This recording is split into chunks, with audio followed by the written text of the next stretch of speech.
Saludos, bienvenidos a este nuevo episodio de La Conexión Ambiente y Desarrollo por Choc Multimedia. Aquí con su anfitrión Harley Mitchell Morán.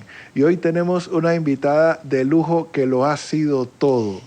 Es emprendedora, abogada, deportista y reelecta como presidenta de la Asociación Panameña de Ejecutivos de Empresa. Bienvenida, Julia De Santis. ¿Cómo estás? Muchísimas gracias, Harley. Para mí es un placer estar aquí en esta mañana.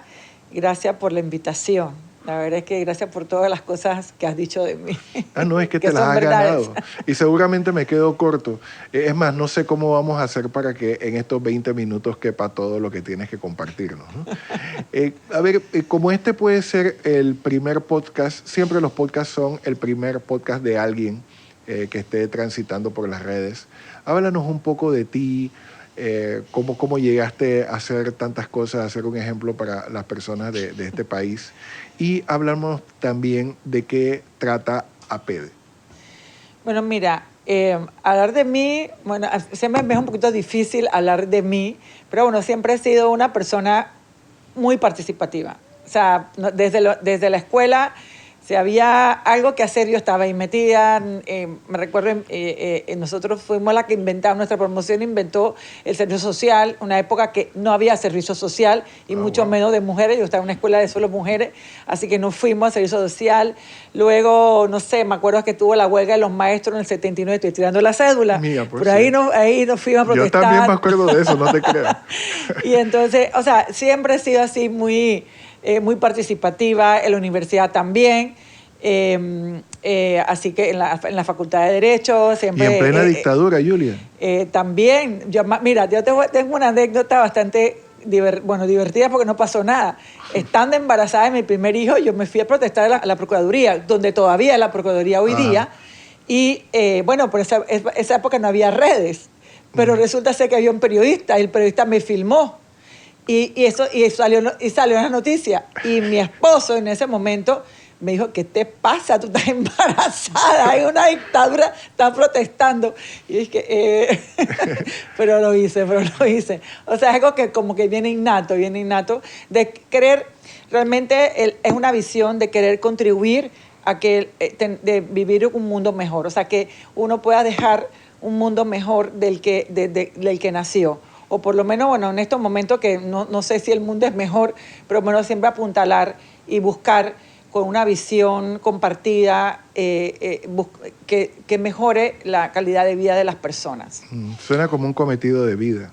Así es. Por supuesto, el tema de género siempre toda la vida me ha impulsado. Siempre me ha parecido muy injusto el hecho de que porque una es mujer tenga que ser más tranquila o no puede acceder a hacer ciertas cosas.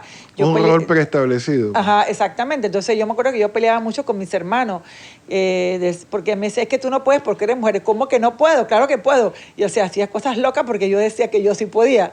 Es difícil en esta sociedad ser mujer, de alguna manera. En Occidente estamos mejor que en los países árabes, en los países musulmanes, pero definitivamente en términos generales es difícil ser mujer. Sí, precisamente te iba a hablar de eso o te iba a preguntar antes de pasar a APEDE y a la gesta de esta organización, ¿cómo tú evalúas durante lo que va de este siglo el papel de la mujer en la sociedad, especialmente en los círculos donde te manejas? Claro, mira, el tema del feminismo pues nace por supuesto, primero estaban las mujeres, las sufragistas en el siglo XIX que pedíamos simplemente ser ciudadana y votar. Luego de este cambio durante el siglo XX de poder participar, de tener los mismos derechos, de tener un equilibrio legal, de que éramos ciudadanos, tener cédulas. Recordemos, las jóvenes no saben que las mujeres no tenían ni siquiera cédula. No éramos nadie, éramos como menores de edad. Ahora los menores de edad están mejor porque tienen su cédula juvenil. No, así era, eso venía de los romanos. ¿Te acuerdas que la mujer era como la hija del marido? Exactamente. O sea, la bueno, sí, exacto. Si nos vamos para atrás, sí. Pero mira que llegó hasta el siglo XX. Inclusive, pero quiero que sepa que en la época de los romanos inclusive hubo un movimiento feminista de los romanos Y en esa época hubo, durante todo el desarrollo del Imperio Romano, hubo leyes a favor de la mujer, empujado por mujeres durante el imperio. O sea, para que sepa que siempre las mujeres hemos tenido que luchar nuestra posición. Y por eso, chicos, el derecho romano es importante. Estudienlo. Estudien. Y eso es verdad. Y entonces, sin embargo, yo siento que luego en el siglo XXI la lucha el feminismo ha pasado otra etapa. Y no es solamente ser iguales jurídicamente y ser ciudadana, sino también el hecho de estar en la toma de decisión. Y ese, digamos, ha sido la última fase de este momento de participar, que las mujeres puedan participar en la toma de decisión, y por eso todo el tema de las cuotas de participación en el tema electoral, que las mujeres estén en la toma de decisión, también en el tema empresarial, también, por eso está también las cuotas, para que las mujeres participen en la junta directiva de las empresas.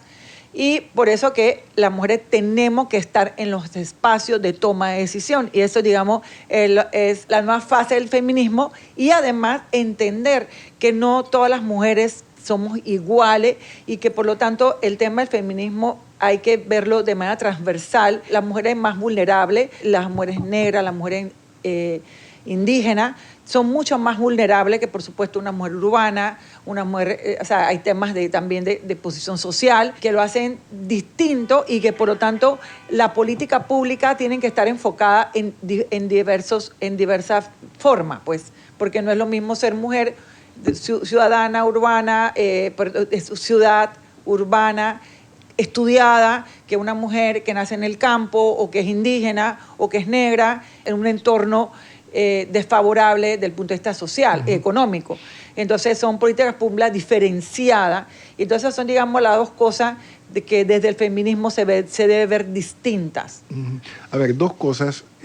Nos defines, precisamente porque este podcast lo va a ver muchas personas, qué es para ti un ejecutivo de empresa y cuál es la agenda de APEDE. Claro. ¿Qué agenda tienes para tu segundo mandato en APEDE? La Asociación Panameña de Ejecutivos de Empresa, a pesar de ser un gremio empresarial, se diferencia por dos cosas de los demás gremios. Primero, que los socios o las socias son personas naturales, son personas físicas, no son empresas.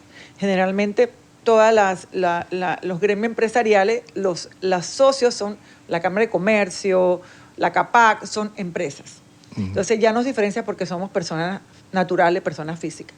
Y el otro tema que la APEDE, a diferencia de los otros gremios, no defiende intereses, sino que defiende principios.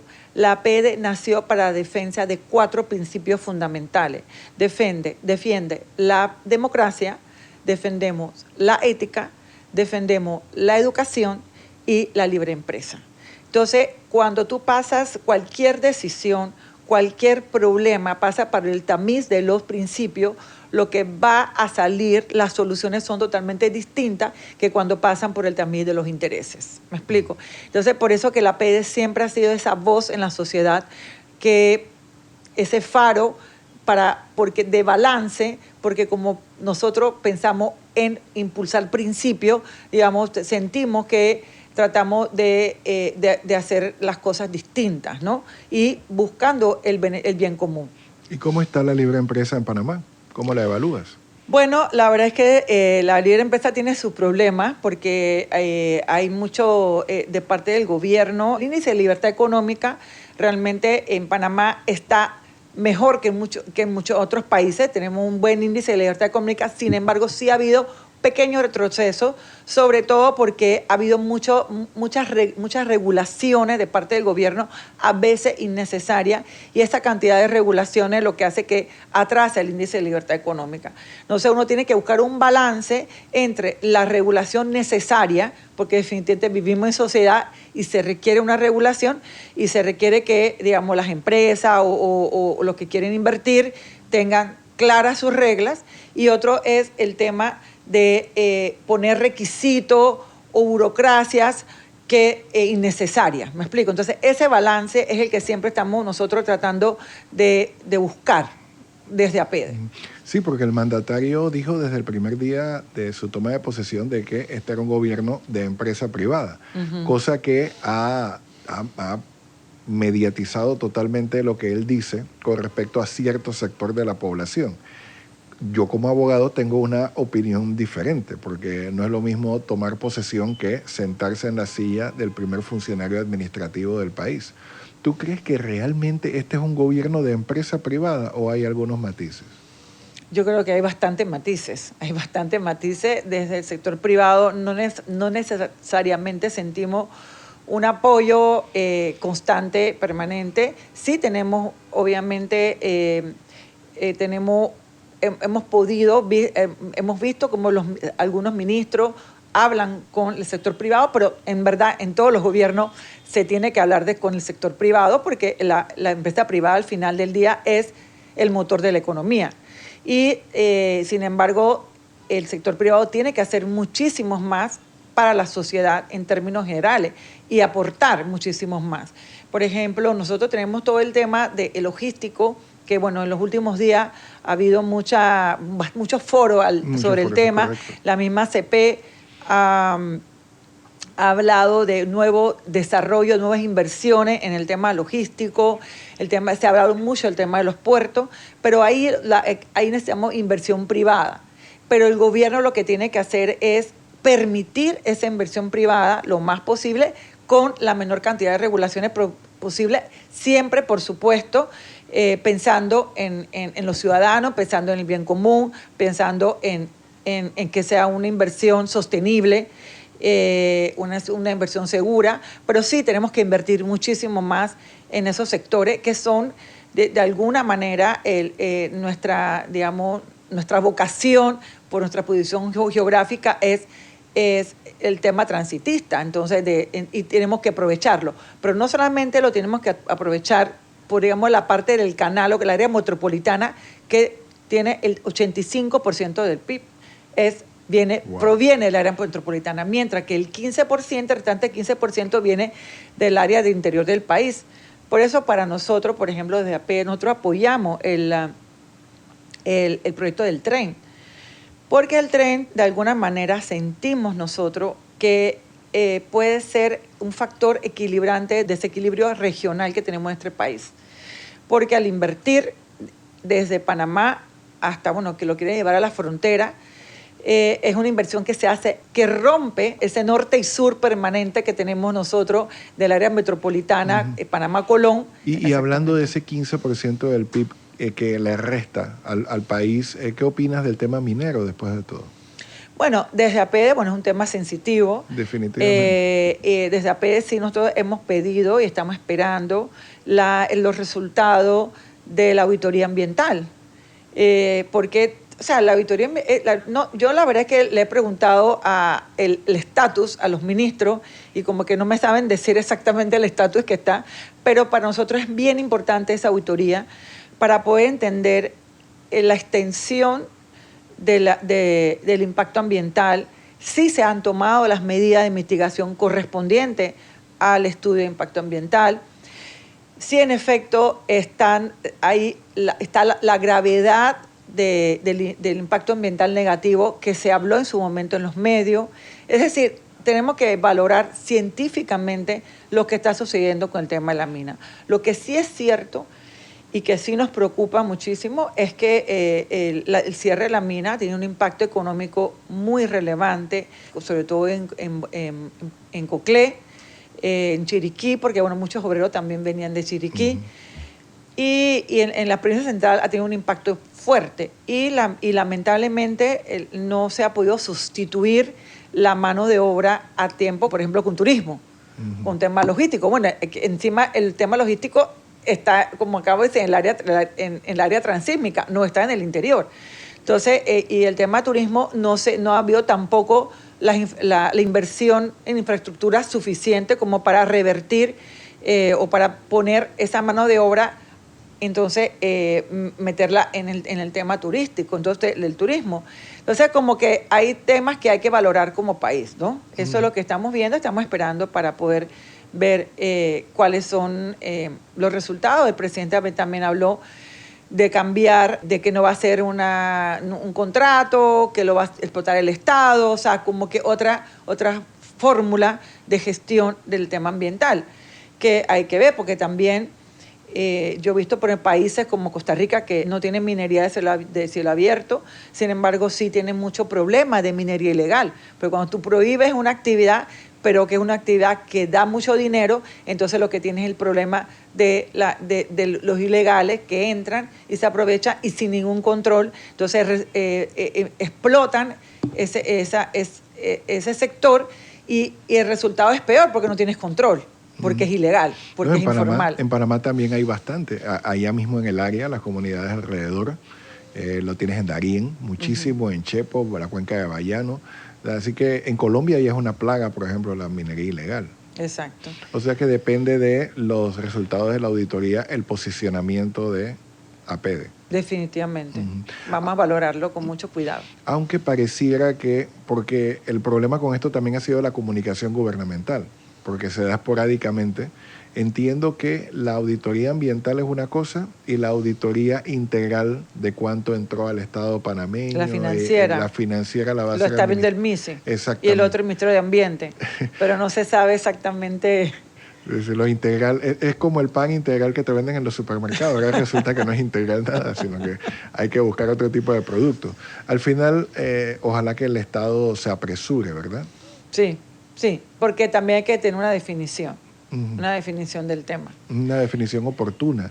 Y seguramente también tienes una opinión con respecto a lo que acaba de pasar en Bocas del Toro. Eso fue una hecatombe para nuestra provincia tan querida, la provincia número 1. Sí, la verdad es que lo sucedido en Bocas del Toro ha sido un desastre. Desde APEDE, pues nosotros nos hemos pronunciado en el sentido de que primero el tema de una empresa que le daba 5.000 empleos, de 5.000 a 6.000 empleos directos a ciudadanos de Bocas del Toro que se han quedado sin trabajo. Y eso para nosotros es lamentable. Y que se dio posiblemente por un malentendido, por una falta de comunicación, quién sabe, porque los líderes sindicales de repente no pudieron explicar bien a la población lo que estaba sucediendo, intereses políticos oscuros que tampoco sabemos qué está sucediendo, pero lo cierto es que es una provincia que siempre ha sido abandonada, una provincia que realmente no le ha dado la inversión la inversión en infraestructura que realmente necesitas. Cuando tú ves la estadística de Bocas del Toro, tienen problemas baja en educación, bajo en salud, bajo en infraestructura. Nada más tienen una calle, por eso es que han podido cerrar. Solamente tienen una sola calle. Es como Darién, pero del otro lado. Exacto. Pero lo triste, y es que es una provincia que le ha dado mucho el turismo a Panamá, lo cual es increíble que tengamos esta provincia que muy famosa en el mundo por el turismo y al mismo tiempo muy importante por la exportación de banano, que también ha sido muy en el mundo, la exportación el banano ha sido muy relevante, las Bocas del Toro para la exportación. Sin embargo, no le hemos dado la atención que merece desde la ciudad de Panamá. Quién sabe, también las autoridades provinciales, los diputados, los liderazgos son muy al nivel de cacicazgo, ¿me explico? Entonces, como que eso de alguna manera ha impedido esa centralización del poder, ha impedido, quién sabe, un poquito más de inversión en esa provincia. Y sí, para nosotros es muy lamentable todo lo sucedido. Sentimos que se tiene que investigar a fondo, porque hay mucho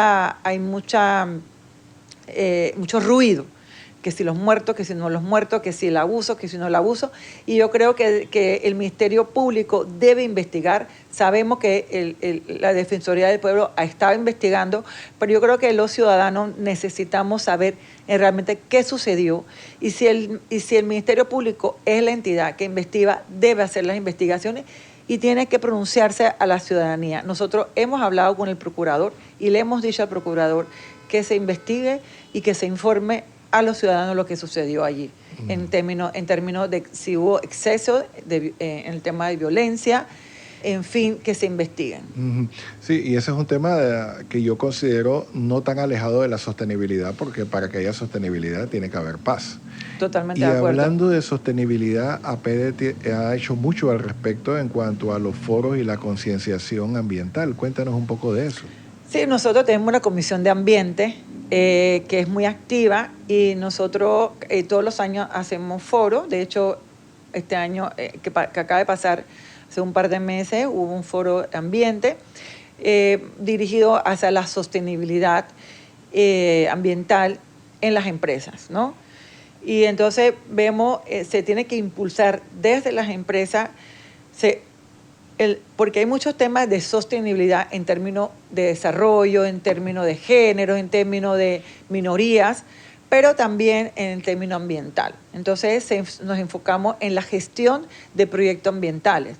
Por ejemplo, el hecho, o sea, ahorita mismo la visión que se tiene de cuando tienes un proyecto de tipo ambiental de una empresa, no es como que va la empresa, hace su estudio de impacto ambiental, aprueba y va para allá, sino que hay toda una visión distinta donde el territorio y sus habitantes son parte relevante del desarrollo del proyecto. Entonces se integran al proyecto, se le hacen encuestas, se le pregunta y se le involucra. Entonces la visión del punto de vista de sostenibilidad ambiental y las empresas ha ido cambiando y evolucionando con el tiempo porque las personas que están allí son relevantes y son importantes para el éxito de un proyecto, de cualquier proyecto de inversión. Ya no son sujetos pasivos, sino sujetos activos. Y eso fue lo que se habló mucho en todo el foro. Es decir, ya dejar un poco atrás el hecho de que yo cumplo con la normativa ambiental porque el Estado me está correteando, Así porque es. el policía está detrás de mí, Ajá. sino yo mismo estar consciente como ejecutivo y como empresa Así de es. que soy parte de una comunidad y tengo que cumplir ambientalmente con ella. Así mismo. O sea, sí, porque exactamente, porque justo lo que vinieron, por ejemplo, gestores ambientales desde Colombia y explicaron cómo se hacían esos proyectos, cómo se acercaban a la comunidad, cómo le preguntaban a la comunidad, cómo involucraban a la comunidad y cómo se buscaba no imponer, sino co-crear. Nosotros hemos visto, por ejemplo, uno de los socios que tenemos nosotros en APEC muy relevante es AES, que tiene muchos proyectos donde, por ejemplo, el proyecto del gaseoducto, del tema del gas en Colón, ellos tienen una parte de gestión ambiental bien relevante con la comunidad y ha sido muy exitosa. La comunidad los apoya y ellos apoyan a la comunidad.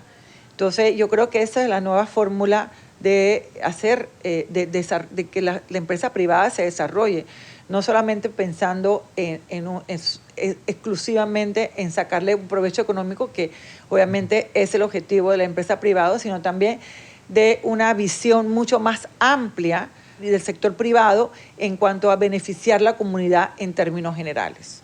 No solamente, bueno, pago mis impuestos y me olvido de la comunidad. No, es mucho más allá de eso, es mucho más profundo, es mucho más relevante. O buscarlos para la consulta pública. Exacto. Justo antes de que aprueben el estudio de impacto ambiental. Así cuando es. lo voy a elaborar. Así es. Bueno, aquí para cerrar, ¿qué mensaje, después de todo lo que nos has compartido, qué mensaje tienes para los panameños y quienes nos ven también desde otros lugares? Bueno, mira, estamos viviendo momentos difíciles, no solamente en Panamá, sino en el mundo en general, donde muchos temas, muchas verdades que uno creía que de a puño se están cuestionando. El tema de género, estamos viendo retrocesos. En el tema ambiental se están también cuestionando acuerdos internacionales, se están poniendo sobre la mesa, diciendo que se están validando o no validando. El orden mundial se está validando, todo el tema de la libre empresa, el tema del libre comercio se está cuestionando. Entonces realmente estamos y sin contar el tema de la inteligencia artificial, sin contar todo el tema de la manipulación de la información, estamos viviendo momentos complejos y difíciles donde creo que cada ciudadano tiene el deber, de informarse correctamente, de buscar su fuente, tomar posiciones y no olvidarse del bien común. Creo que nosotros nos vamos olvidando con tanto búsqueda, o sea, con esa búsqueda individual de la felicidad que nos han metido, hay que ser feliz, hay que ser feliz. No, hay que ser feliz, pero muchas veces la felicidad también está en ayudar y en servir. Entonces yo creo que es importante recordar que servir a los demás, que buscar el bien común, que tener una visión compartida, que la colaboración son valores que siguen vigentes y que va a salvar eventualmente la humanidad. Sí, amén. Bueno, muchas gracias, Julia. Muchas gracias a ustedes por estar con nosotros en este nuevo episodio de La Conexión con Julia DeSantis. Gracias.